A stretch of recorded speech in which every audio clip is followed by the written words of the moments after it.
देखिए, जो इस मार्ग का पथिक है, जो इस मार्ग पर चलने वाला है, उसके जीवन के अंदर वैसे तो कई प्रकार की कृपा का होना चाहिए, होता है। कई प्रकार की कृपा उसके जीवन के अंदर घटती है, पर मूल रूप से देखा जाए तो 3 प्रकार की कृपा किसी भी साधक के जीवन के अंदर होती है। कौन कौन सी कृपा? पहली कृपा संतों की, रसिकों की, वैष्णवों की, और दूसरी कृपा श्रीधाम वृंदावन की, और तीसरी कृपा जिसे आत्म कृपा कहा जाता है। अगर ये 3 कृपा आपके जीवन के भीतर है, प्रथम संत कृपा, वैष्णव कृपा, सहचरी कृपा, दूसरी कही गई धाम कृपा, और तीसरी कही गई आत्म कृपा। अगर ये 3 कृपाएं आपके जीवन के अंदर है तो इसी जन्म के भीतर ही आपको भगवत प्राप्ति हो सकती है। इसमें किसी भी प्रकार का संदेह नहीं करना चाहिए। अगर ये 3 कृपा मूल रूप से जीव के भीतर है, क्योंकि जीवन के अंदर संत आएगा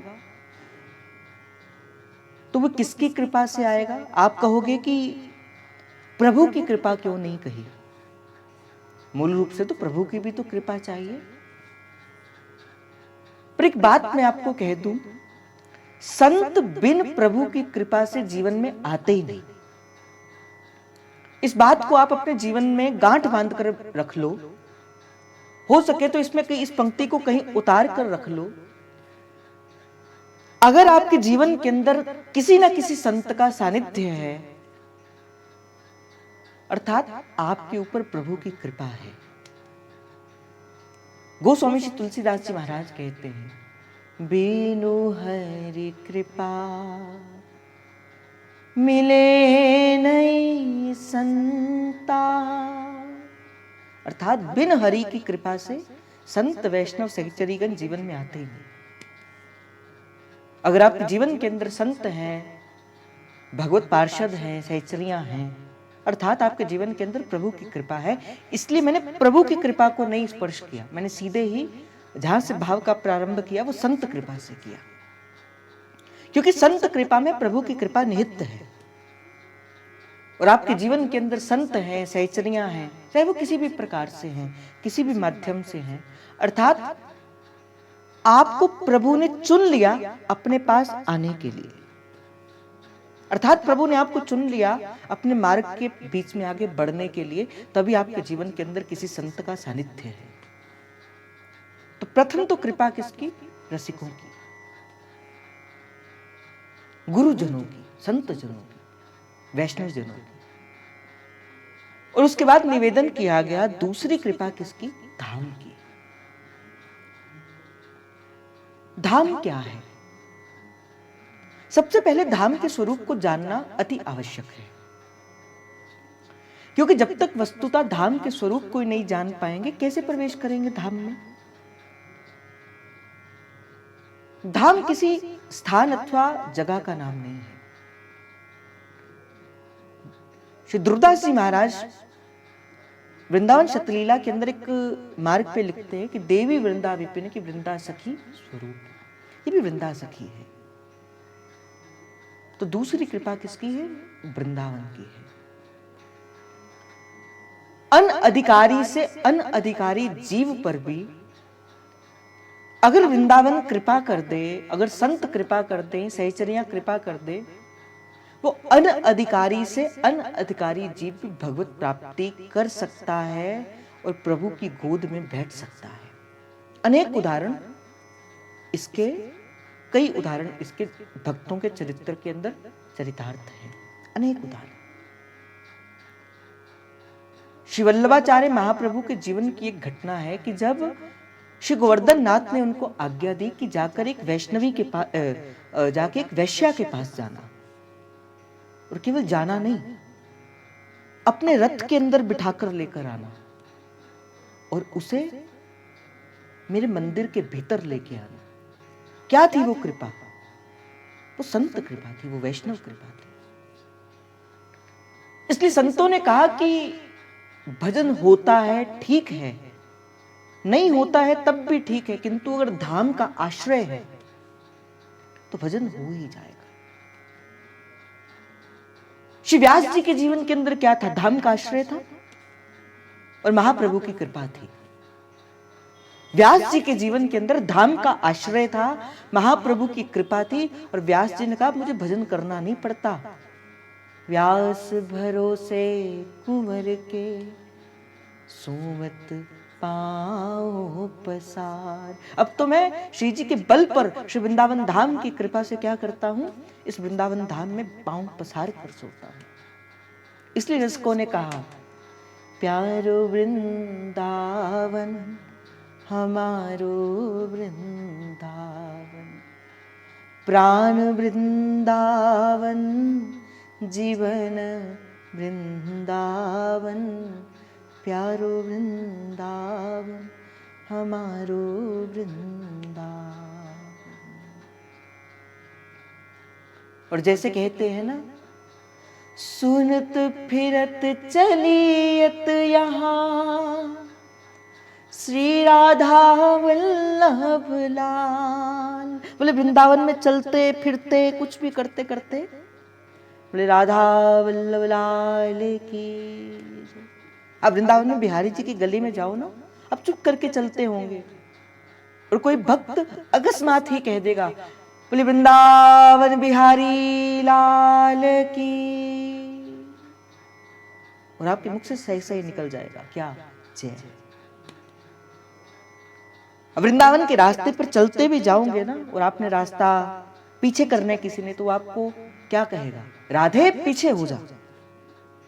अर्थात चलते फिरते भी कि प्रियाजू का वो जो प्रेम नाम है, ये जो प्रेम मूर्ति, ये जो नाम है, वो सदा चलते फिरते धाम की कृपा से सदा मिलता रहता है। इसलिए रसिकों ने कहा पड़ी रहूं कुंजन के कोना, श्याम राधिका गाऊं किशोरी तेरे चरणन की रज पाऊं। और मैं तो एक बात कहता हूं भाई, अगर वृंदावन में पड़े हो ना, अगर वृंदावन में केवल पड़े हो, तो वृंदावन में पढ़ने से संत कृपा सहज में मिल जाती। आप निकलो वृंदावन में बाहर, परिक्रमा मार्ग में निकलो, किसी ना किसी दिव्य संत के दर्शन हो ही जाएंगे, और संत के दर्शन मात्र में ही कृपा है। इसलिए रसिकों ने, संतों ने, वैष्णवों ने क्या कहा? बस पड़ी रहूं वृंदावन कुंजन के कोने। और एक निष्ठ होकर सभी संत रसिक वैष्णवों ने यही गाया। हमारे महाप्रभु ने भी गाया। होली का पद आता है चतुरासी जी के अंदर, प्रथम जथामति प्रणयो श्री वृंदावनयति रम्य, श्री राधिका कृपा बिनु सबके मनन अगम्य।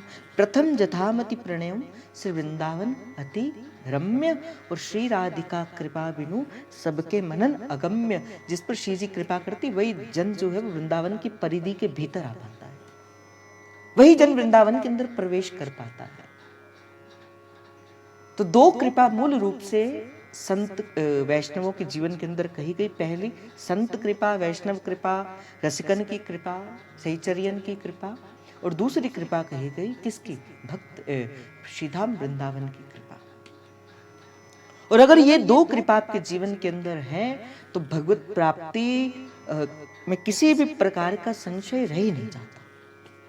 इसलिए संतों ने, रसिकों ने कहा अगर तो जन्म कभी भी कहीं पे भी हो, कर्म के अनुसार श्री जी ने कहीं पे भी रखा हो, किंतु समय समय के बाद कुछ समय के लिए श्रीधाम वृंदावन का आश्रय ले लेना चाहिए। मेरे तो जय जय ने एक बार बड़ी प्यारी बात कही थी, मुझे बड़ी अच्छी लगी। कहा कभी चलते हो ना, रास्ते में चलते हो, सोते हो, जागते हो, कभी एकांत के अंदर बैठे हो, तो कभी बात किया करो श्री जी से। श्री जी, जन्म और कर्म के अनुसार चाहे आपने हमारा जन्म कहीं पर भी दिया है, ये मेरा प्रारब्ध था। मेरा प्रारब्ध था कि आपने मुझे वृंदावन से बाहर रखा है, मेरा जन्म वृंदावन से बाहर रखा है। किंतु श्री जी, बस इतनी बात का स्मरण आप सदा रखना, चाहे मेरा जन्म प्रारब्ध के अनुसार मेरा वृंदावन से बाहर भी है, पर श्री जी, जीव मैं वृंदावन का हूं, आत्मा मेरी वृंदावन में है, हूं मैं वृंदावन का। बस ये बात आप सदा स्मरण रखना श्री जी। कोई बात नहीं अगर आपने जीव प्रारब्ध के अनुसार अगर मेरा जन्म कहीं पे भी रखा है, पर श्री जी, मैं जीव वृंदावन का। बस ये भाव, ये भाव रो रो कर श्री जी से कहना, क्या पता आप किसी बात को सुनकर कि जीव मैं वृंदावन का हूं, जीव मैं वृंदावन का हूं, क्या पता श्री जी आपको वृंदावन का वास ही दे दे। क्या पता श्री जी आपको उस जगत के जंजीरों से हटाकर पायो जी मैं तो श्री वृंदावन रस पायो, आपके हृदय के अंदर भी वृंदावन का रस जागृत हो जाए। भाई, इस समस्त संसार के अंदर अगर कोई मुझसे पूछे प्रभु को चढ़ाने के लिए सबसे सुंदर वस्तु क्या है, फल फूल कुछ ना, क्या है प्रभु को चढ़ाने के लिए, जिसका प्रत्युत्तर तो प्रभु देते ही देते हैं, आज नहीं तो कल जिसका प्रत्युत्तर तो प्रभु देंगे ही देंगे। अगर मैं आपसे पूछूं कि क्या ऐसी वस्तु है जिसका प्रत्युत्तर प्रभु देंगे, तो वो केवल एक वस्तु है। वो क्या है? आपके आंखों से निकला हुआ वो जो अश्रु बिंदु है ना, वो जो अश्रु बिंदु है, वो प्रभु को विव्वल कर देते हैं, वो प्रभु को खींच कर ले आते हैं, प्रभु को विवश कर देते हैं आप पर कृपा करने के लिए। आपके अवगुणों को, आपके दोषों को बिना देखे हुए प्रभु को कृपा करने के ऊपर वो विवश कर देते हैं। भक्त के आंखों से निकला हुआ वो दो अश्रु बिंदु। और प्रभु कहते हैं कि मैं अपने एक चरण से समस्त पृथ्वी को नाप सकता हूं। अपने एक चरण से मैं सारी पृथ्वी को नाप सकता हूं, किंतु जब कोई भक्त प्रेम से भरकर जो दो अश्रु बिंदु मेरे आगे टपका देता है ना, प्रभु कहते हैं मैं उसको पार नहीं लगा सकता, मैं उसको लांग कर जा नहीं सकता। ये मेरे लिए लक्ष्मण रेखा है। टपकते हैं दृग बिंदु मेरे ये कर से, मुझे अपनी उल्फत में तर देखना है। कन्हैया तुम्हें एक नजर देखना है। अगर तुम हो दीनों के आहों के आशिक, अगर तुम हो दीनों के आहों के आशिक, तुझे अपनी आहों से तर देखना है। कन्हैया तुम्हें एक नजर देखना है। कन्हैया तुम्हें एक नजर देखना। और तुम्हें भाई एक बात आपसे कहता हूँ, कभी श्री जी कृपा करे और वृंदावन का वास मिले, एक दिन के लिए ही सही भाई, जब आप जाते हो ना वृंदावन, चाहे एक दिन के लिए चाहे 2 दिन के लिए, इस भाव से जाया करो। श्री जी ने कृपा करके मुझे 2 दिन का वास दिया, मुझे 3 दिन का, मुझे 1 दिन का, मुझे 2 दिन का, मुझे आधे दिन का, मुझे वास दिया है। और उस 2 दिन के वास को कैसे जीना है, जैसे एक संतों ने जैसे गाया है ना, जैसे रसिकों ने वैष्णवों ने जिया है। ऐसा नहीं कि कभी इधर कभी उधर, कभी इधर कभी उधर भागते गए। रसिक पदरेणु स्वामी श्री हरिदास जी महाराज तो कहते थे, भगत भगत तो भग गए और भक्ति दिए भगाए। बोले देखते हैं कभी इधर घूम रहे हैं, कभी इधर घूम रहे हैं, कभी चाट पकौड़ी खा रहे हैं, कभी कुछ कर रहे हैं। नहीं, वृंदावन में जितनी देर के लिए जाओ तो वृंदावन का वास के भाव से जाओ। और वृंदावन के अंदर हम जाते हैं ना भाई, वृंदावन के अंदर हम जाते हैं तो सबसे पहले क्या है, हमें रहना है, रहने की चिंता, खाने की चिंता, ये चिंता वो चिंता। भाई आप अपने माँ के घर जा रहे हो, आप सीजी के घर जा रहे हो, आप भरोसा रखकर वृंदावन का वास का आश्रय लो। आप भरोसा रखो, भरोसा रखो। जिसने वहां पे बुलाया है वो आपको भूखे नहीं रखेगी, वो आपको रहने के लिए छत भी देगी। आज मुझे बड़ी प्यारी लगी, आज मेरी किसी से बात हो रही थी, कहा भैया इस बार जब मैं वृंदावन गया तो मेरा मन था कि महाप्रभु की गोद में सोऊंगा, जो पुराना मंदिर है बस उसकी सीढ़ी में लेट जाऊंगा। मुझे बड़ी प्रिय लगी वो बात। कोई चिंता नहीं, कोई किसी प्रकार की नहीं। वृंदावन वृंदावन वृंदावन, ये भोरी सखी के जीवन के भीतर भी हुआ। भोरी सखी ने कभी कोई बड़ी बड़ी कुटिया नहीं बनाई, भोरी सखी ने कभी कोई कुछ नहीं किया। सेवा कुंज के अंदर जाकर भजन किया करती थी। क्यों? क्योंकि वो भी रसिकों ने कहा था कि भजन फलदायी कहाँ होता है। वैसे तो वृंदावन के संपूर्ण जो देश है वो भावादेश है, किंतु किसी सगद कुंज के संग अपनी यारी बना लो। हमारे गुरुदेव कहते थे और कहते हैं कि किसी कुंज के साथ अपनी यारी बना लो, उसके साथ मित्रता कर लो, फिर उसे अपने मन की बात कहना। जितने भी रसिकों ने, संतों ने, वैष्णवों ने, आपने पता नहीं दर्शन किए हैं कि नहीं किए हैं, किंतु मैंने वो दर्शन किए हैं जब बाबा उस समय मदन टेर के अंदर रहा करते थे। और सत्संग केली कुंज में नहीं, मदन टेर के अंदर हुआ करता था। अगर कुछ पुराने जन होंगे आज से 8-10 साल पुराने, तो उन्होंने देखा होगा कि वो जब आते थे तो पहले एक लता के पास जाकर उसका आलिंगन किया करते थे। वो लता की कृपा से ही अखंड वृंदावन का वास मिला। कुछ वृंदावन आज जो सबके हृदय के अंदर वृंदावन का बीज डाल रहे हैं, उनके हृदय के अंदर वो वृंदावन का बीज किसने डाला था? वो वृंदावन का बीज किसी लता की कृपा से डाला था, लता की कृपा से डाला था। इसीलिए हो सके तो वृंदावन की किसी लता से अपनी यारी डाल लो, अपनी मित्रता रख लो। मैं तो बड़ी बार आपको सत्संग के माध्यम से कहा वृंदावन जाओ, और मैं तो थोड़ी सी दृष्टता करता हूं इस बात में, ठाकुर जी के दर्शन हो या ना हो, किंतु वृंदावन में किसी लता कुंज के भीतर बैठ के श्री जी को पुकारना। रसिकों ने भी यही कहा है, कन्हैया कन्हैया पुकारा करेंगे, लताओं में ब्रिज की गुजारा करेंगे, वृंदावन की ललित लतन में गिनती की जो मोरी नवल किशोर, मुझे मोर जू बनाओ तो बनाओ वृंदावन, नाच नाच कूद कूद तुम्ही को रिझाऊंगी। कभी बंदर बनाओ, कभी शुक पिक बनाओ, कभी कुछ भी बनाओ, किंतु बनाना वृंदावन का। ये जो वृंदावन के जितने खग मृग पशु पक्षी हैं ना, चाहे वो सुअर, चाहे वो श्वान या कुछ भी हो, भाई ये दिव्य संत हैं जिन्हें वृंदावन का वास करने के लिए श्री वृंदावनेश्वर जी ने कृपा कर कर, श्री स्वामी जी ने कृपा कर कर, हम जैसे जीवों से कई असंख्य गुना अच्छे वृंदावन के वो जो खग मृग पशु और वृंदावन के कुत्ते हैं, वो वृंदावन के श्वान हैं, कुछ ना सही तो वृंदावन का वास तो कर रहे हैं। और एक बार हम वृंदावन बैठे थे, एक संत ने बड़ी बात कही, बड़ी प्यारी बात लगी। कहा बेटा ये जो वृंदावन के अंदर ये यमुना जी में लहरें उठती हैं ना, ये लहरें उठती हैं, ये कौन है? ये लहरें भी कोई ना कोई संत हैं जिन्हें चलते चलते वृंदावन का वास मिलता है, और उतने समय के लिए लहर के अंदर वो वृंदावन का वास लेती है।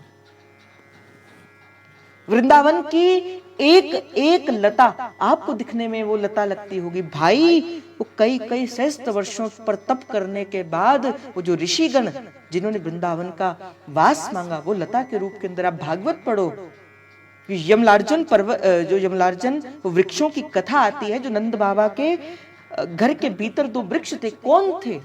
कौन थे? वो कुबेर के पुत्र थे।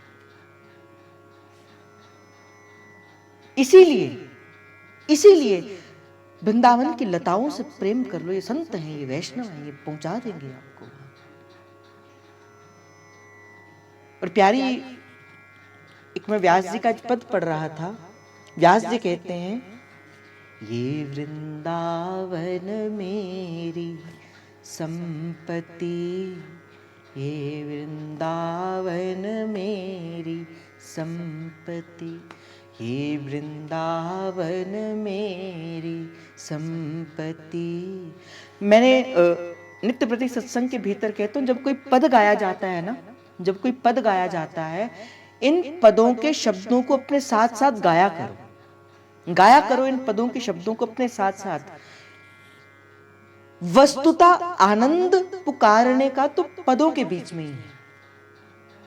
और व्यास जी प्यार से कहते हैं, ये वृंदावन मेरी संपत्ति, ये वृंदावन मेरी संपत्ति, ये वृंदावन मेरी संपत्ति, ये वृंदावन मेरी संपत्ति, ये वृंदावन मेरी संपत्ति, ये वृंदावन मेरी संपत्ति।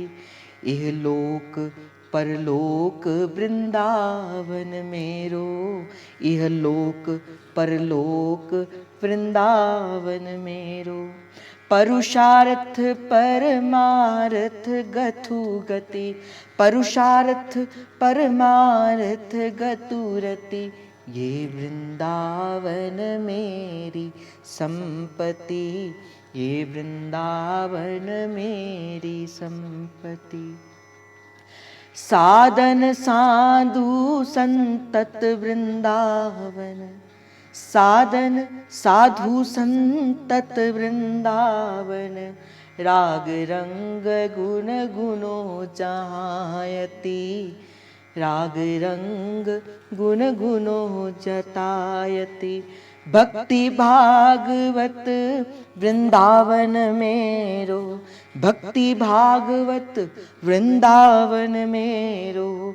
मात पिता मैया गुरु संतति, मात पिता मैया गुरु संतति। श्री व्यास जी महाराज कहते, वृंदावन क्या है? मेरी माता है, मेरे पिता है, मेरे गुरु है। क्यों? क्योंकि श्री वृंदावन मेरी संपत्ति, श्री वृंदावन मेरी संपत्ति।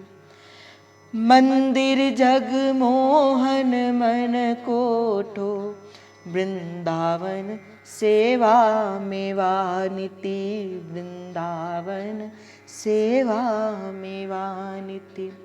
दाता दान मान वृंदावन, छिन छूटे ना रहे प्राणपति, छिन छूटे ना रहे प्राणपति। जान कुंज पुंज सुख विहरत, जान कुंज कुंज सुख विहरत। राधा मोहन मोहे कामरति, राधा मोहन मोहे कामरति। और तासो व्यास बनिताव्यों चाहत, तासो व्यास बनिताव्यों चाहत। चारों वेद करत मत आरती। कहते चारों वेद है ना, जो 4 वेद 6 शास्त्र 18 पुराण जितना कुछ भी है, बोले वो क्या करते हैं? सीधा वृंदावन की आरती करते हैं। चारों वेद करत मत आरती, चारों वेद करत मत आरती। क्यों? श्री वृंदावन मेरी ही संपत्ति। गाओ मन में, श्री वृंदावन मेरी ही संपत्ति, श्री वृंदावन मेरी संपत्ति, श्री वृंदावन मेरी संपत्ति, श्री वृंदावन मेरी संपत्ति, श्री वृंदावन मेरी संपत्ति। हाँ वृंदावन प्यारो वृंदावन, हाँ वृंदावन, प्यारो वृंदावन, प्यारो वृंदावन, हमारो वृंदावन, प्यारो वृंदावन, हमारो वृंदावन। हाँ वृंदावन, प्यारो वृंदावन, हाँ वृंदावन, प्यारो वृंदावन, प्यारो वृंदावन, हमारो वृंदावन, प्यारो वृंदावन, हमारो वृंदावन। जय वृंदावन, जय वृंदावन, जय वृंदावन, जय वृंदावन, प्यारो वृंदावन, मारो वृंदावन, प्यारो वृंदावन, हमारो वृंदावन। हे वृंदावन मेरी संपत्ति, ये वृंदावन हित की संपत्ति, ये वृंदावन मेरी संपत्ति, ये वृंदावन मेरी संपत्ति। हाँ वृंदावन, जय वृंदावन, हाँ वृंदावन, जय वृंदावन, प्यारो वृंदावन, हमारो वृंदावन, प्यारो वृंदावन, हमारो वृंदावन, प्यारो वृंदावन, हमारो वृंदावन, प्यारो वृंदावन, हमारो वृंदावन, प्यारो वृंदावन, हमारो वृंदावन, प्यारो वृंदावन, हमारो वृंदावन। और व्यास जी बड़ी प्यारी बात कहते हैं, वृंदावन की शोभा देखत, वृंदावन की शोभा देखत, मेरे नैन सिरात। वृंदावन प्यारो वृंदावन, वृंदावन प्यारो वृंदावन, वृंदावन प्यारो वृंदावन, वृंदावन प्यारो वृंदावन। वृंदावन की शोभा देखत, वृंदावन की शोभा देखत, मेरे नैन सिरात। वृंदावन प्यारो वृंदावन, वृंदावन प्यारो वृंदावन, वृंदावन प्यारो वृंदावन। विटप वेली मिल केली करत रस, विटप वेली मिल केली करत रस, रंग रंग लपटात। वृंदावन प्यारो वृंदावन, वृंदावन प्यारो वृंदावन। भुज साखिन परिरंबन चुंबन, भुज साखिन परिरंबन चुंबन, देख परस मुख गात प्यारी, देख परस मुख गात। कुछ फल सदय हृदय पर राजत, कुछ फल सदय हृदय पर राजत, फूल दसन मुस्कात। वृंदावन प्यारो वृंदावन, वृंदावन प्यारो वृंदावन, वृंदावन प्यारो वृंदावन, वृंदावन प्यारो वृंदावन। वृंदावन की शोभा देखत, वृंदावन की शोभा देखत, मेरे नैन सिरात। वृंदावन प्यारो वृंदावन, वृंदावन प्यारो वृंदावन, वृंदावन प्यारो वृंदावन। कोटर श्रवण सुनत मृदु कुंजन, किसलय नैन चुचात। कोटर श्रवण सुनत मृदु कुंजन, किस नयन सुचात। नित्य विहारिण खग सुर गायन, नित्य विहारिण खग सुर गायन, गावत सुर विसुवास वृंदावन प्यारो वृंदावन, वृंदावन प्यारो वृंदावन, वृंदावन प्यारो वृंदावन। ईरस जिनके तन मन राचों, तिन्हि नायोर सुचात। ईरस जिनके तन मन राच, तिन्हि नायोर सुहात। व्यास विलास सिंधु लोभिन के, व्यास विलास सिंधु लोभिन के, उर सरवर न समात। वृंदावन प्यारो वृंदावन, प्यारो वृंदावन प्यारो वृंदावन। वृंदावन की शोभा देखत, वृंदावन की शोभा देखत, मेरे नैन सिरात।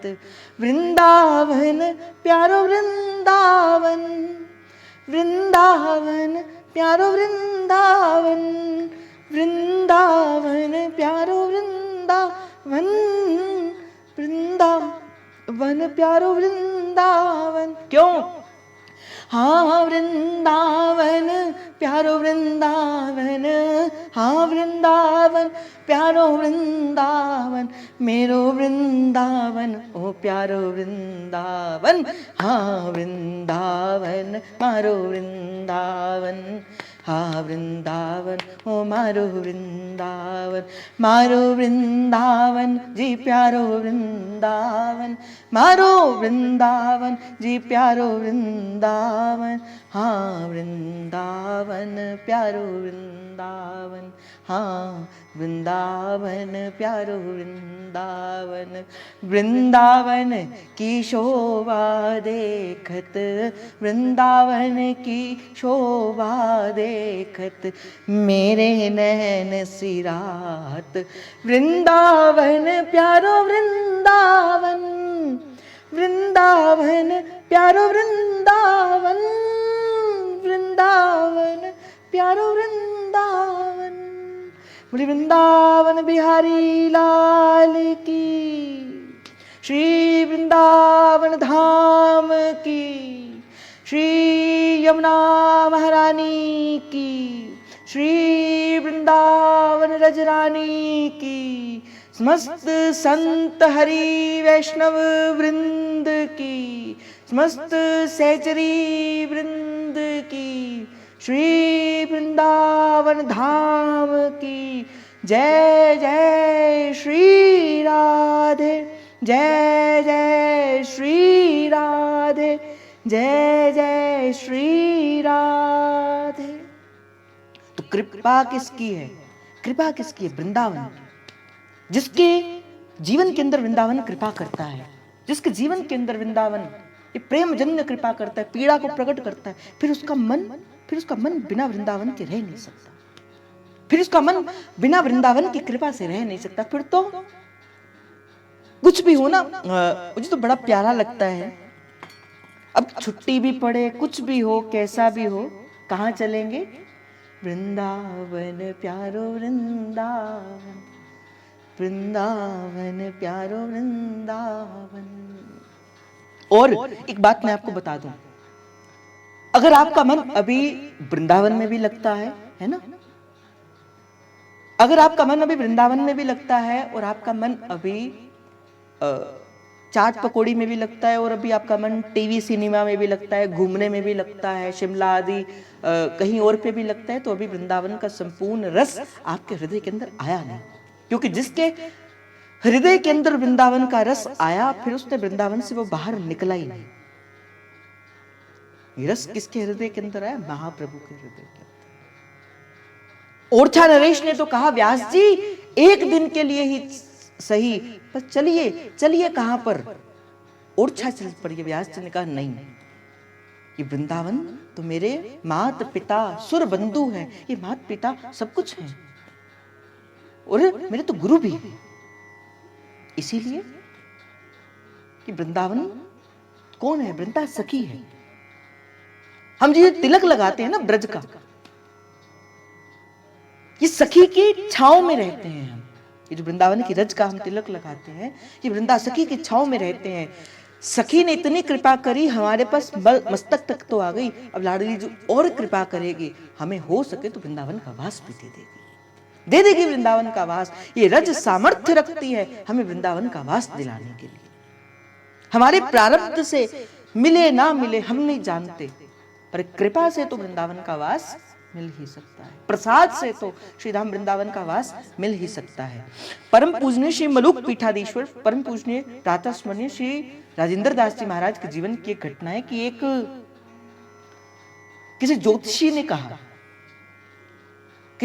कहा कि छोटे थे तब कि बेटा तुम्हें तो कभी वृंदावन का वास मिल ही नहीं सकता, तुम्हारे इस ज्योतिष अंक की गणना के अनुसार तुम वृंदावन के वासी नहीं हो, तुम्हें कहीं और वास करना पड़ेगा।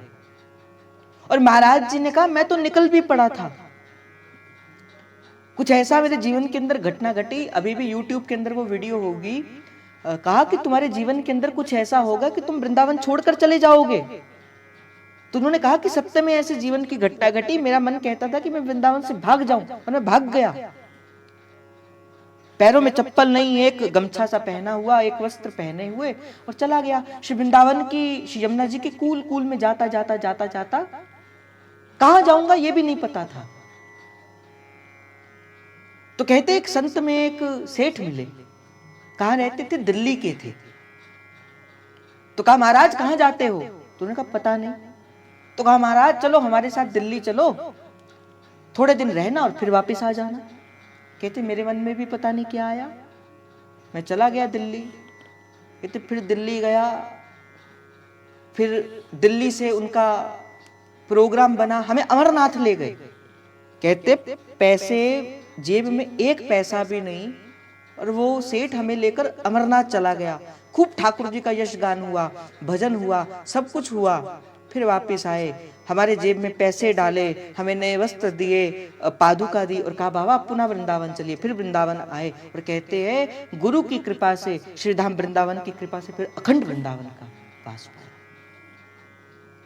तो वृंदावन प्रारब्ध से नहीं मिलता, बड़े मतलब कि प्रारब्ध के अनुसार नहीं वृंदावन मिलता, वृंदावन तो कृपा से मिलता है। अगर सीधी कृपा कर दे तो कौन वृंदावन का वास नहीं कर सकता।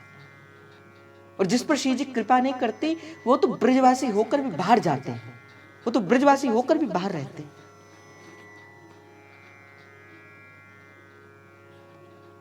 वृंदावन देखने में चाहे जैसा भी हो, बाहरी रूप वृंदावन का चाहे जैसा भी हो, पर मूल रूप से वृंदावन आज भी वही है। संत की दृष्टि से देखो, वैष्णवों की दृष्टि से देखो, वृंदावन आज भी दिव्य है, पावन है। और जब कोई रसिक संत कृपा से, वैष्णव कृपा से जब वो दृष्टि देकर वृंदावन के दर्शन करता है, फिर नहीं दिखता वो कंकड़वन, नहीं दिखता फिर वो वैसा, फिर तो वृंदावन की रज रज में लौटने का मन करता है। क्योंकि वृंदावन की शोभा देखत मेरे नैन सिरात, वृंदावन प्यारो वृंदावन। आज भी संतों को, रसिकों को, वैष्णवों को नित्य होते हैं, नवीन होते हैं, दर्शन होते हैं किसके? प्रियालाल के, और प्रत्यक्ष होते हैं। कभी झूला झूलते हुए, झूला तो झूले रानी राधिका, झूला तो झूले रानी राधिका, कोई गावे गीत मलार, झूले रे रानी राधिका। धीरे से झुलाओ बनवारी, हरियो सावरिया। और कभी तो डार गयो री सखी, डार गयो री, मेरे नैनन बीच अबीर री कोई डार गयो री,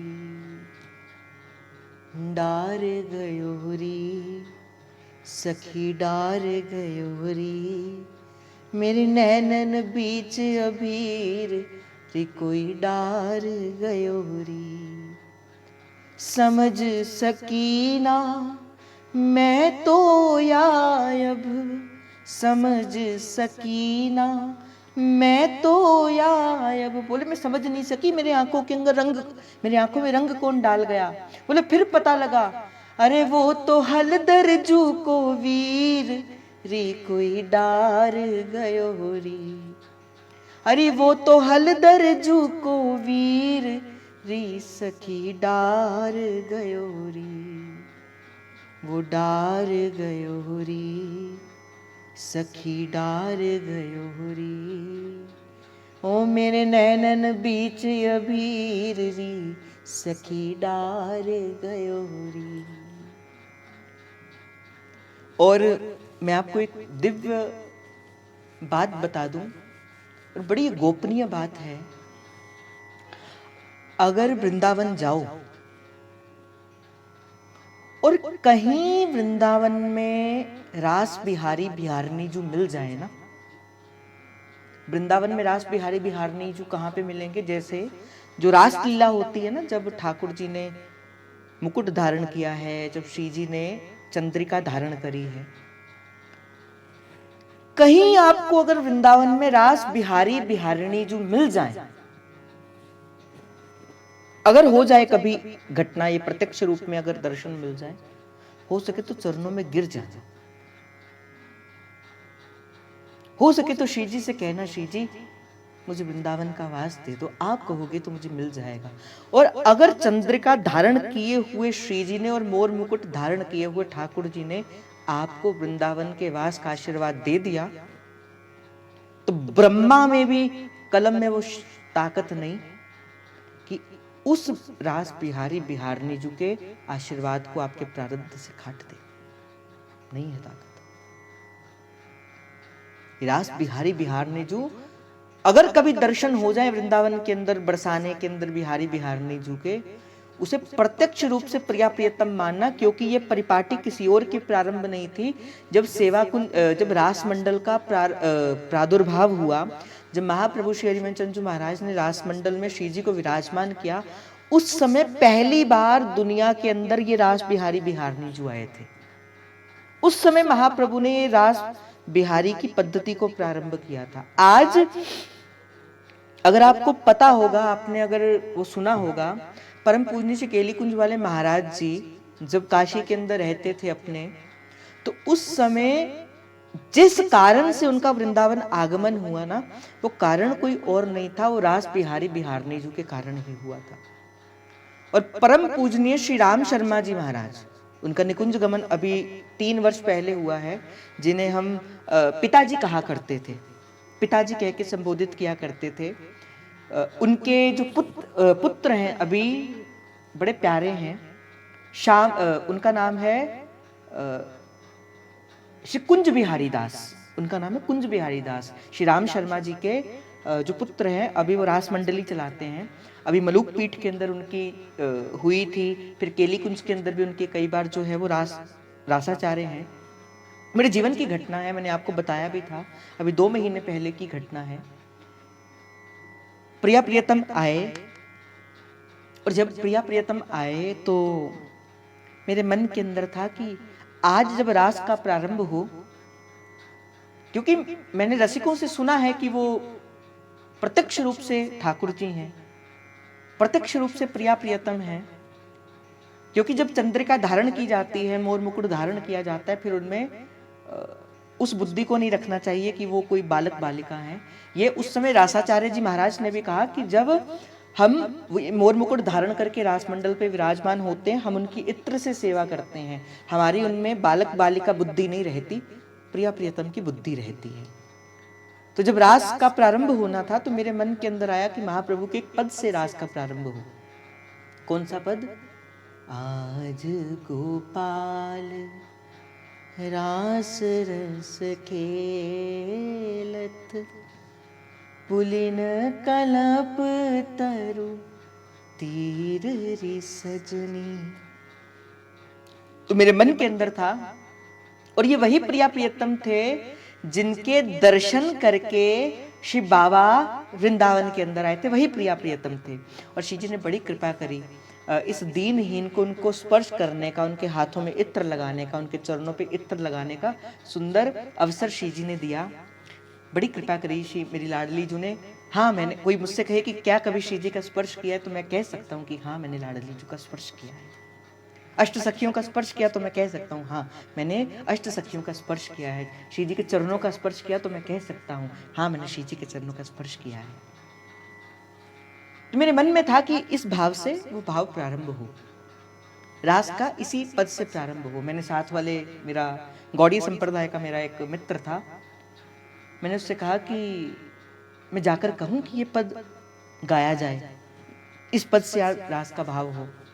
मुझे कहता है भैया, इन्होंने सारे पद बनाए हुए होते हैं, इनकी डेली की डेली रूटीन सेट होती है, छोड़ो परे। मैंने उसको बताया नहीं कि किस पद का भाव प्रारंभ होगा। कहता भैया छोड़ो परे। तो जैसे ही रास मंडल के अंदर श्री जी ने चलना प्रारंभ किया, जो रासाचार्य जी ने वही पद गाया। जैसे श्री जी आई और रासाचार्य जी ने कहा, आज गोपाल रास रस खेलत पुलिन कलप तरु तीर री सजनी। और मैं जानता हूं कि उस समय मेरे आंखों का, मेरे हृदय का क्या हाल था। मैंने कहा प्रिया जी, अभी तो मैंने कहा भी नहीं और आपने सुन भी लिया। मैं भागते भागते गया, परम पूज्य श्री रामकृष्ण राम शर्मा जी के पुत्र जो उस समय थे, मैं उनके पास भागते भागते गया। मैंने कहा आपने ये पद क्यों गाया? 2 महीने पहले की घटना। मैंने कहा, कहते मेरे मन में वैसे ही आ गया। तो मैंने उनको सारी घटना बताई कि मैंने कहा मेरे मन में पद था, तो मैंने कहा बेटा ये बिहारी बिहारनी जो ऐसे ही हैं, हम देखो, उन्होंने मुझे अपना पर्चा दिखाया कि देख बेटा, इस पर्चे के अंदर वो पद नहीं था। मेरे मन में ऐसा ही आया कि श्री जी ने प्रेरणा देकर कहा कि इस भाव से आज का, तो कहा ये तो भक्त के, ये भक्त के हृदय के पटलों को जानकर। तो मैंने कहा मैं तो भक्त हूं ही नहीं, है ना, हम तो भक्त है ही नहीं। पर कहा कि यहाँ पे ये जो लीला चलती है ना रास बिहारी बिहारनी जो की, हम नहीं सोचते, हम नहीं जानते, ये तो प्रिया प्रियतम किसी भक्त के हृदय का भाव ही ये रास बिहारी बिहारनी जो प्रकट करते हैं। ऐसे हैं रास बिहारी बिहारनी जो। स्वामी श्री हरिदास जी महाराज के एक बड़े शिष्य हुए श्री विट्ठल विपुल बिहारी देव जी महाराज। बड़े सुंदर सुंदर, स्वामी जी के संग बड़ा प्रेम था उनका। और कहते हैं कि जब स्वामी जी महाराज ने निकुंज का गमन किया, तो विट्ठल विपुल देव जी को वो पीड़ा सहन नहीं हुई। नहीं, श्री बिहारिण देव जी को वो पीड़ा सहन नहीं। विट्ठल विपुल जी ने बिहारिण देव जी को, श्री बिहारिण देव जी को ये पीड़ा सहन नहीं हुई, और पट्टी ली और अपने आंखों पर बांध ली। बावरी वो अखियां जल जाएं जो पिया देख किसी और को देखे। और मेरे तो सर्वस्व मेरे गुरुदेव हैं, मैं तो प्रिया प्रियतम को भी पीछे देखता हूं, गुरु को पहले देखा हूं। तो पट्टी बांध ली बिहारी देव जी ने। रास मंडल के अंदर की घटना है, रसिकों को बड़ा भारी कष्ट हुआ कि बिहारी देव जी ने ऐसा कर लिया। रोते रहते हैं, बिलखते रहते हैं, और आंखों में पट्टी बांध ली। समस्त रसिकों ने, वैष्णवों ने कहा कि बिहारी देव जी आप ऐसा मत करिए, अब आंखों से पट्टी खोल लीजिए। समस्त रसिकों ने जब बात नहीं हुई, तो समस्त रसिकों ने कहने पर भी श्री बिहारी देव जी महाराज ने अपनी पट्टी को नहीं खोला। तो समस्त रसिकों ने कहा कि जब रात को, क्योंकि बिहारी देव जी नित्य प्रति, श्री स्वामी जी का नित्य प्रति का क्रम था, हरिवंश महाप्रभु का नित्य प्रति का क्रम था, श्री बिहारी देव, विट्ठल विपुल जी महाराज, श्री सेवक जी महाराज, क्योंकि जब सेवक जी महाराज भी गए हैं ना, निकुंज गमन किया है जब सेवक जी महाराज ने, उस समय भी रास ही चल रही थी। तो ये नित्य प्रति का क्रम हुआ करता था, क्योंकि वृंदावन में तो नित्य प्रिया प्रियतम विराजमान है। तो समस्त रसिकों ने कहा कि जब रात को प्रिया प्रियतम सरकार आएंगे और जब श्री जी नृत्य करती करती करती जब मोर लीला चलेगी और श्री जी नृत्य करते हुए बिहारी देव जी के सन्मुख आएगी, तो बिहारी देव जी से खुद ये पट्टी खोलने के लिए कहेगी और बिहारी देव जी पट्टी खोल देंगे, क्योंकि श्री जी की आज्ञा है। ऐसा ही हुआ। रात का समय था, रास मंडल का समय था। रास मंडल पर श्री जी विराजमान हुई और जैसे ही लालजू ने कही कि कृपा करके स्वामी जी आपके रास का समय हो रहा है, आप कृपा करके श्री रास के अंदर विराजमान हो जाइए। और जैसे ही श्री प्यारी जू आई और जैसे प्यारी जू ने घूमन ली, घूमन लेते लेते लेते लेते प्यारी जू श्री बिहारी देव जी के सन्मुख आ गई। बिहारी देव जी से कहते, बिहारी देव देखो तुम्हारे सन्मुख मैं खड़ी नहीं, खोलो अपनी पट्टी, क्या हमारे दर्शन नहीं करोगे क्या? अब ये मूल रूप से श्री जी की आज्ञा थी, क्योंकि चंद्रिका धारण थी। तो कहा बिहारी देव जी हमारे दर्शन नहीं करोगे क्या? बिहारी देव जी ने हाथ जोड़ लिए और बिहारी देव जी ने कहा, श्री जी क्या आपके संग स्वामी जी हैं क्या? जैसे ये बात श्री बिहारी देव जी ने कही कि आपके संग श्री स्वामी जी हैं क्या, कहते हैं कि श्री जी थोड़ी सकुचा गई, श्री जी थोड़ी अकुला गई, सकुचा गई। फिर बिहारी देव जी ने कहा, श्री जी ऐसी बात नहीं है, हम आपके दर्शन नहीं करना चाहते, आपके दर्शन तो हमारा जीवन है, आपका दर्शन तो हमारा सर्वस्व है, आपके दर्शन पे ही तो हम जीते हैं। पर हे लाडली जू, मैंने जब जब आपके दर्शनों को किया है अपने गुरु की छत्र छाया में उन्हीं की दृष्टि से किया है। ऐसी बात नहीं कि मैं आपके दर्शन करना नहीं चाहता, पर स्वामी जी के बिना मैं आपके दर्शनों को कर ही नहीं पाऊंगा। ऐसी गुरु बुद्धि, ऐसी इष्ट बुद्धि श्री रसिकों की, भक्तों की श्री वृंदावन बिहारी लाल जी के, श्री रास बिहारी लाल जी के प्रति है। तो मैं आपको निवेदन कर रहा था, मैंने ये दो लीलाएं जो आपको सुनाई हैं, इसके पीछे मूल एक कारण ही है भाई, क्योंकि अब आप मनुष्य नहीं हो, आप पुरुष नहीं हो, आप स्त्री नहीं हो, वो थे पहले। आप पुरुष थे, आप स्त्री थे। स्त्री होंगे तो पुरुष के प्रति मोह होना स्वाभाविक है, पुरुष होंगे तो स्त्री के प्रति मोह होना स्वाभाविक है। किंतु आप न पुरुष हो ना स्त्री हो, कौन हो? आप श्री जी की सहचरियां हो। और श्री जी की सहचरियों को जो निकुंज की जो गूढ़ रहस्य है उसे अवगत कराना हमारा परम कर्तव्य है। अगर मैं यहां पर व्यास भाव से बैठा हूं, अगर मैं यहां पर आपको सत्संग देने के लिए बैठा हूं, तो मैं केवल सत्संग ना कहूं, मैं आपको निकुंज के गूढ़ रहस्यों से भी अवगत कराता चलूं। क्या है और क्या नहीं है, इस देश में क्या है और क्या नहीं है, और इस देश में कैसे चलना। अगर ये संकेत मिल जाए तो वो प्रिया जी होंगी, ये संकेत मिल जाए तो वो लालजू होंगे। इसे साधारण मत समझना। अगर आया हूं तो कुछ बताकर जाऊंगा, और जो बताकर जाऊंगा उसे मिथ्या कपोल मत समझना। एक बात मैं आपको कह दूं, और समझ भी लोगे तो मेरा कुछ नहीं जाएगा, समझ भी लोगे तो मेरा कुछ नहीं जाएगा, किंतु मैं बस इतना सा कहता हूं, जो यहां से प्रसाद के स्वरूप के अंदर, क्योंकि हो सकता है कि किसी एक के लिए श्री जी ने अपना रहस्य प्रकट किया हो सकता है आप में से कोई ऐसा रसिक हृदय बैठा हुआ हो जिसके हृदय के भाव को प्रकट करने के लिए, जिसके हृदय को, जिसका हो सकता है कि मन के अंदर प्रश्न हो आज ही कि क्या कभी मुझे इसी जीवन के अंदर प्रिया प्रियतम के प्रत्यक्ष दर्शन होंगे। है आप में से कोई एक ऐसा जन बैठा हुआ, आपको ही श्री जी ने इशारा करके कहा है कि कभी जाना वृंदावन, और वृंदावन के अंदर जाकर रास बिहारी बिहारनी जो मिल जाए वो कोई और नहीं होंगे, वो मैं ही होंगी। हो सकता है आप में से किसी ने वो प्रश्न किया। और मैं तो एक बात और कह दूं, अगर मैं यहाँ पे केवल श्री जी का यश गाने के लिए बैठा होऊंगा ना, अगर मैं यहाँ पे केवल अपने मान अभिमान से परे हटकर अपने गुरु, अपने श्री जी का यश कर गाने के लिए ही बैठा होऊंगा ना, आप एक मन का कोई भी प्रश्न रखकर सत्संग के भीतर आना, कोई भी प्रश्न मुझे मत बताना, आप कोई भी प्रश्न रखकर सत्संग के भीतर आना और सत्संग उसका उत्तर देगा।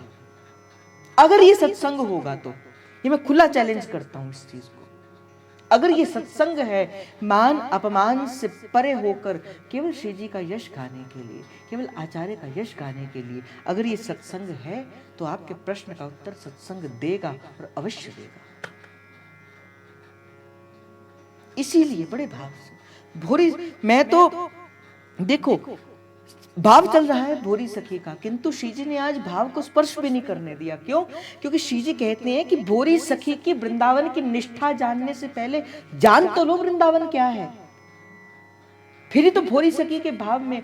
जब कल भी मैं कह रहा था ना कि कोई व्यक्ति गया महाराज के पास एकांतिक के अंदर, कैसा था भोरी सखी का भाव, कैसी थी उनकी पीड़ा, हम भी जानना चाहते हैं। कहते बाबा के नयन सजल हो गए बाबा के नयन। बोले भोरी सखी की वृंदावन की निष्ठा, भोरी सखी की वृंदावन की निष्ठा कौन प्रकट कर सकता है? कोई भी नहीं प्रकट कर सकता। कैसे प्रकट हो सकती? कभी प्रकट नहीं हो सकती। कैसी वृंदावन की निष्ठा थी श्री भोरी सखी के जीवन के अंदर।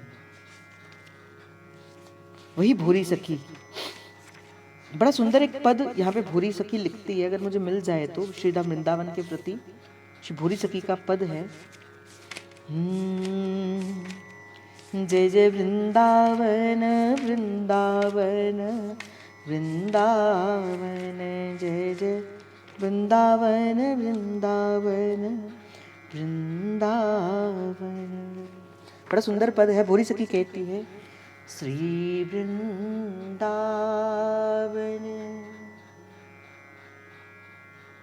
बास ब्रज माही, नहीं ये नहीं था, श्री वृंदावन तोहे करहूं प्रणाम, श्री वृंदावन तोहे करहूं प्रणाम। रंग भरी केली करत जहाँ नित नित, रंग भरे श्यामा श्याम करहूं प्रणाम। रंग भरी यमुना तीर सुहायो, रंग भरे राजत धाम करहूं प्रणाम। रंग भरी कुंज लता तरु पल्लव, शोभा अति अभिराम करहूं प्रणाम। रंग भरे खग रंग भरे द्रुमण में, टेरत राधा नाम करहूं प्रणाम। रंग भरी ललित रागनी गावत, रंग भरी सहचरी भाम भोरी हृदय, रंग में भोरी देहो प्रीति निष्काम करहूं प्रणाम। श्री वृंदावन तोहे करहूं प्रणाम, श्री वृंदावन तोहे करहूं प्रणाम। तो मैं पुनः अपनी बातों को दोहराता हूं भाई। जो वृंदावन है, देवी वृंदा विपिन की वृंदा सखी स्वरूप, जिस जीव पर वृंदावन कृपा कर देता है, जिस जीव पर सहचरियां संत रसिक वैष्णव कृपा कर देते हैं, क्योंकि मूल तो कृपा रसिकन वैष्णव की कही है। हरि कृपा से संत कृपा मिलेगी, वैष्णव कृपा मिलेगी। संत कृपा से वृंदावन की कृपा मिलेगी। पुनः अपनी पंक्ति को दोहरा दूं, हरि कृपा से संत कृपा मिलेगी, संत कृपा से वैष्णव कृपा से धाम की कृपा मिलेगी। हमारे जीवन के अंदर हरि कृपा भी है। बड़े ध्यान से इस बात को सुनना, हो सके तो अपने जीवन के अंदर इसका चिंतन भी करना। हमारे जीवन के अंदर संत कृपा भी है, हरि कृपा भी है, वैष्णव कृपा भी है, सहचरियों की कृपा भी है, धाम की कृपा भी है, धाम भी चाहते हैं। फिर क्यों बात नहीं बनती? आत्म कृपा नहीं है। अब देखो ना, श्री जी ने कितनी कृपा करी। आप समस्त सहचरियों का संग दिया। ये संतों का संग आपको लगता होगा ऐसे व्हाट्सएप ग्रुप का नहीं है। प्रभु की कृपा थी कि संतों का, रसिकों का, वैष्णवों का संग मिला, सत्संग मिला, सत्संग भी आ रहा है, धाम भी जाते हो, तो ये कृपा तो मिल रही है। फिर भी आत्म कृपा नहीं करते, सत्संग के भीतर आते नहीं आप। तो कहां कमी है? कहां कमी है जिस कमी को ढूंढा जाए और उस पर ठीक किया जाए? आत्म कृपा पर। हम ही नहीं चाहते प्रभु से मिलना भाई, प्रभु तो मिलना चाहते हैं हमसे। अगर मैं स्पष्ट शब्दों के अंदर कहूं ना, थोड़े कड़े शब्दों के अंदर कहूं, तो हम ही प्रभु से मिलना नहीं चाहते। थोड़ा सा ढीला क्या हो गया मार्ग, थोड़ी सी जीवन के अंदर प्रतिकूलताएं क्या आ गई, हम छोड़ देते हैं मार्ग को। और ये कोई मैं बात झूठ नहीं कह रहा, बात बिल्कुल सत्य है। बिल्कुल थोड़ी सी प्रतिकूलता में आप सत्संग छोड़ दोगे। ईमानदारी से कहना, कौन ऐसा करता है कि थोड़ी सी प्रतिकूलता होने में सत्संग छोड़ देता है? ईमानदारी से कहना, हाथ खड़ा करके बताइए कोई। ईमानदारी से कहना, बस थोड़ी सी प्रतिकूलता हुई, आ सकते थे सत्संग के अंदर, किंतु थोड़ी सी प्रतिकूलता हुई, चलो आज मन नहीं है करने का, इंस्टाग्राम चला ले, फोन चला ले, ये कर ले। 18 जनों ने कम से कम हाथ तो खड़े किए ईमानदारी से इन प्रश्नों का। कुछ जन है तो सही जो ईमानदारी से प्रश्न देते हैं, इन प्रश्नों का उत्तर देते हैं, और धीरे धीरे देखो हाथ आगे बढ़ रहे हैं। 28, 29 तक भी संख्या बढ़ गई। क्या है? कौन सी कृपा की कमी है? भगवान की कृपा नहीं, संत की कृपा नहीं, इष्ट की कृपा नहीं, गुरु की कृपा नहीं, धाम की कृपा नहीं। किसकी कमी है? आत्म कृपा की कमी है। हमें नहीं चाहते धाम का वास करना। मैं भाई आपको एक बात कह दूं, आपके और प्रिया प्रियतम के मध्य में, या आपके और धाम के मध्य में केवल आप ही रोड़ा हो। आप ही रोड़ा हो अपने धाम और उनके प्रति, और कोई रोड़ा नहीं है आपके धाम के प्रति। आपको वृंदावन वास करने से कोई नहीं रोक सकता। इसीलिए कोई बात नहीं, घबराना नहीं। आत्म कृपा करो, चिंतन करो, श्री जी ऐसा मेरे दिन के अंदर कौन सा अपराध बन गया। हमारे जय पता क्या कहते हैं? कहते हैं जब कभी सत्संग में ना आने का मन करे ना, जब कभी मन करे, अच्छा 10 बजे सत्संग शुरू होता है, 10-15 पे जाएंगे, 10-20 पे जाएंगे, कभी ऐसा हो ना, विचार करना श्री जी ऐसा कौन सा अपराध बन गया कि आज आपने मुझे अपने पास आने का काबिल भी नहीं समझा। आज आपने मुझे अपने सत्संग का प्रसाद लेने के काबिल भी नहीं समझा। मैं ये नहीं कहता कि यहीं के सत्संग की मैं बात कहता हूं कि आप कहोगे कि भाई अच्छा आप सत्संग करते हो ना इस कारण से। नहीं नहीं नहीं भाई, मैं यहाँ की बात नहीं करता, मैं कहीं की भी बात करता हूं। कभी सत्संग में जाने से मन कहे ना कि भाई रुक जाओ, अभी थोड़ा सा बात कर लेते हैं किसी से, कुछ खा लेते हैं, कुछ पी लेते हैं, थोड़ा टीवी देख लेते हैं, फिर चलते हैं जी 10-20 तक। सोचना, विचार करना, आज ऐसा कौन सा पाप मेरे सन्मुख आ गया कि आज श्री जी ने मुझसे दूर करते मुझे सत्संग से वंचित कर दिया। इसीलिए मैंने कल भी कहा था भाई, हो सके देखो एक बात को याद रखना, सत्संग कृपा किस पर करेगा? सत्संग कृपा किस पर करेगा? जिसने सत्संग प्रारंभ से लेके अंत तक सुना होगा। एक बात मैं आपको बता दूं, प्रारंभ से लेके अंत तक सुना होगा।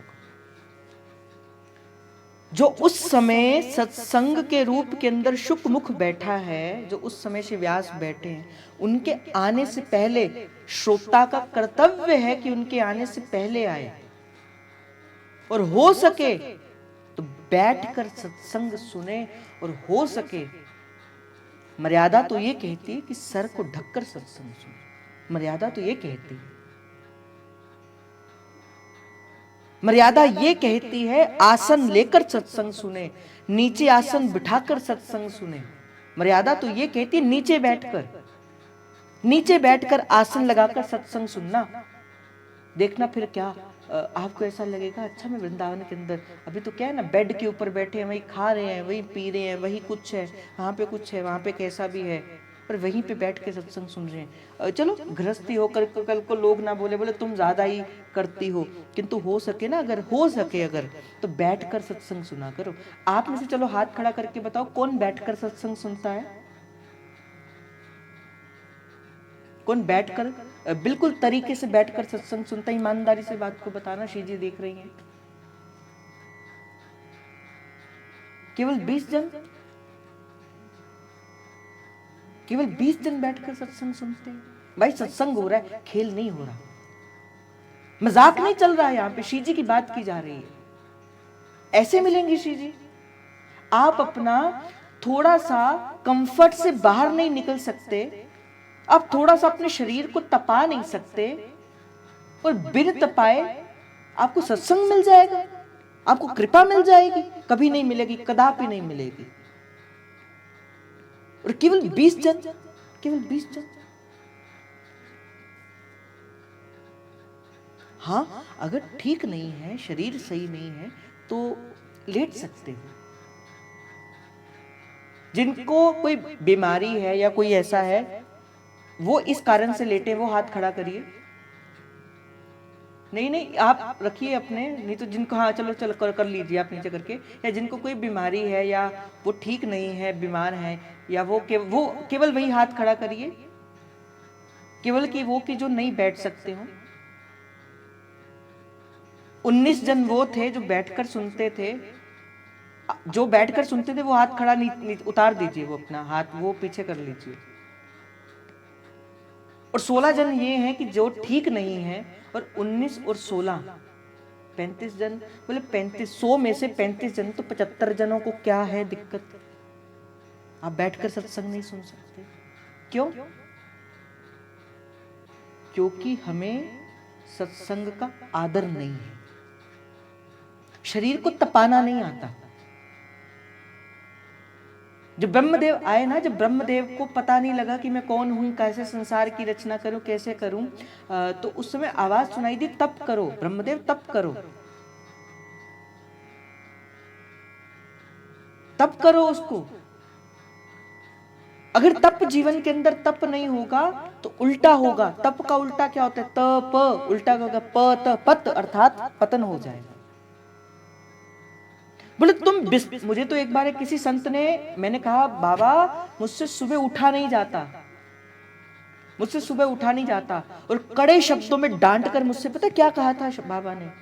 कहा तू बिस्तर नहीं छोड़ सकता तो संसार क्या छोड़ेगा? तू बिस्तर नहीं छोड़ सकता तो संसार क्या छोड़ेगा? वो पंक्ति मुझे याद है आज तक।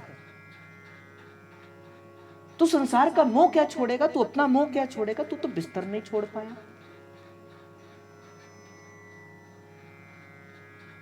अब मुझसे बताओ थोड़े से, चलो अब ईमानदारी से बताना कि आज के बाद कौन हाथ खड़ा करके कि अब से मैं बैठकर ही हो सकेगा तो मैं कथा श्रवण करूंगी या करूंगा। हाँ, गृहस्थ धर्म निभाते हुए आप सुन सकते हो। हाँ, सेवा में हो अगर आप घर के, तो तब तो आप सुन सकते हो, ऐसी कोई बात नहीं।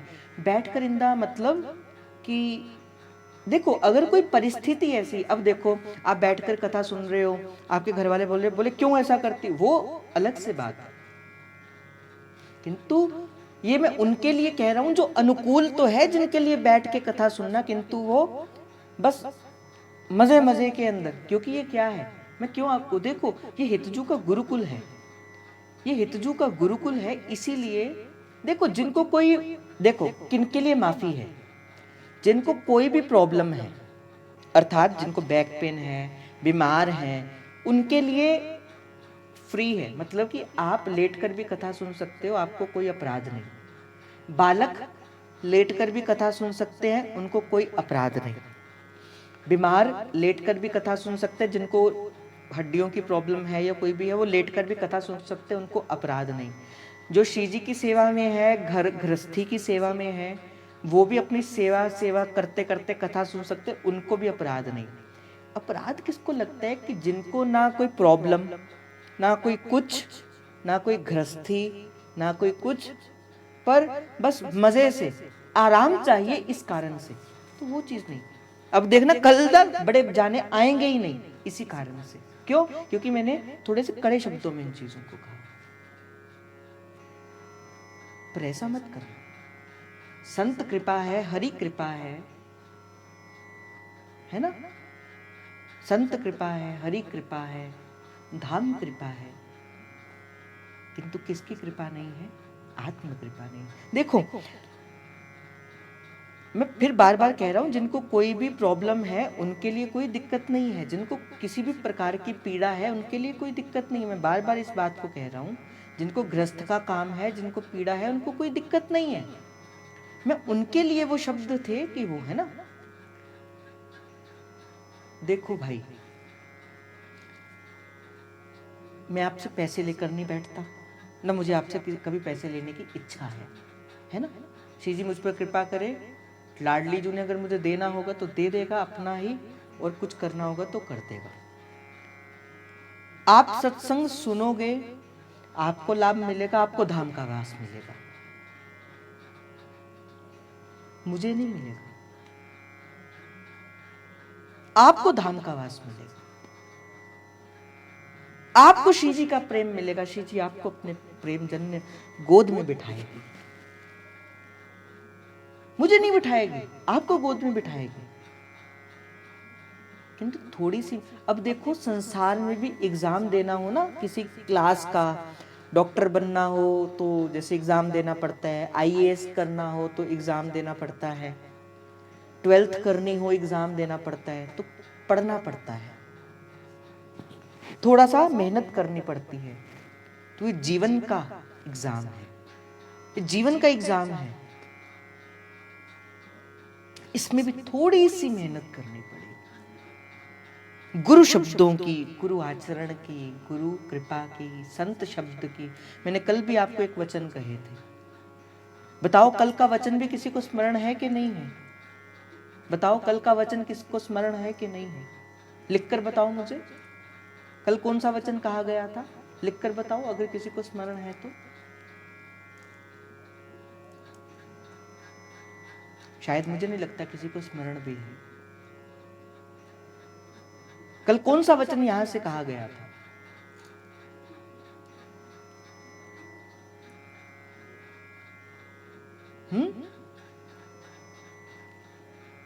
हाँ, आसन पर बैठकर श्री जी के सन्मुख नाम जप करना, बात करना श्री जी से। और ये श्री जी, मैंने कल भी कहा था भाई, महाप्रभु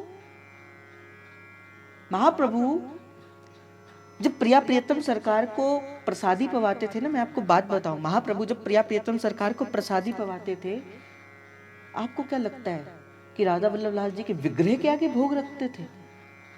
गोपाल भट्ट गोस्वामी जी जब राधा रमण लाल जी को भोग प्रसादी पवाते थे, क्या राधा रमण लाल जी विग्रह स्वरूप के अंदर होते थे? आपको क्या लगता है कि जब स्वामी श्री हरिदास जी महाराज श्री बिहारी जी महाराज को श्री भोग प्रसादी पाते तो बिहारी जी ऐसे ही विग्रह के पर्दा करके पाते थे? ना भाई ना, कोर तोड़कर महाप्रभु श्री राधा वल्लभ लाल जी के मुख में डाला करते थे, कोर तोड़कर। रसिक पद रेणु श्री रसिकाचार्य श्री स्वामी जी महाराज जो ऐसे किया करते थे। इसीलिए सत्संग में आते नहीं हो ना, सत्संग में आते नहीं हो, बैठते नहीं हो, एकाग्रता नहीं है, इस कारण से आपके चीजें दिमाग से निकल जाती हैं। तो भाव तो भोरी सखी का था। कल हम भोरी सखी के भाव को, आज वृंदावन की भाव श्री जी ने इसी वजह से कहा है कि कल हम जब भोरी सखी के पास बैठे ना, और भोरी सखी अपने वृंदावन के भाव आपसे कहे, तो आप समझ सको क्या वो पीड़ा रही होगी भोरी सखी के हृदय के अंदर। क्या पीड़ा से भोरी सखी ने शिव श्री जी को पुकारा होगा, किस पीड़ा से? क्यों तूने, मैं तो आपके द्वार के अंदर बैठी थी, क्यों मैं आपके द्वार के अंदर बैठी थी, क्यों तूने मेरी बात न पूछी, जीवन बैठा गोद पिसारे, क्यों तूने मेरी बात न पूछी। कल कहेगी भोरी सखी। तो कल समय के अंदर पहुंचना, आज का भाव श्री जी के चरणों पर समर्पित करते हुए, धाम की कृपा का स्मरण करते हुए, गुरु कृपा, संत कृपा का स्मरण करते हुए, आप सभी के हृदयस्थ मेरे प्रेम प्रभु को, हित प्रभु को, जय जय श्री हरिवंश, जय जय श्री हरिवंश, जय जय श्री हरि।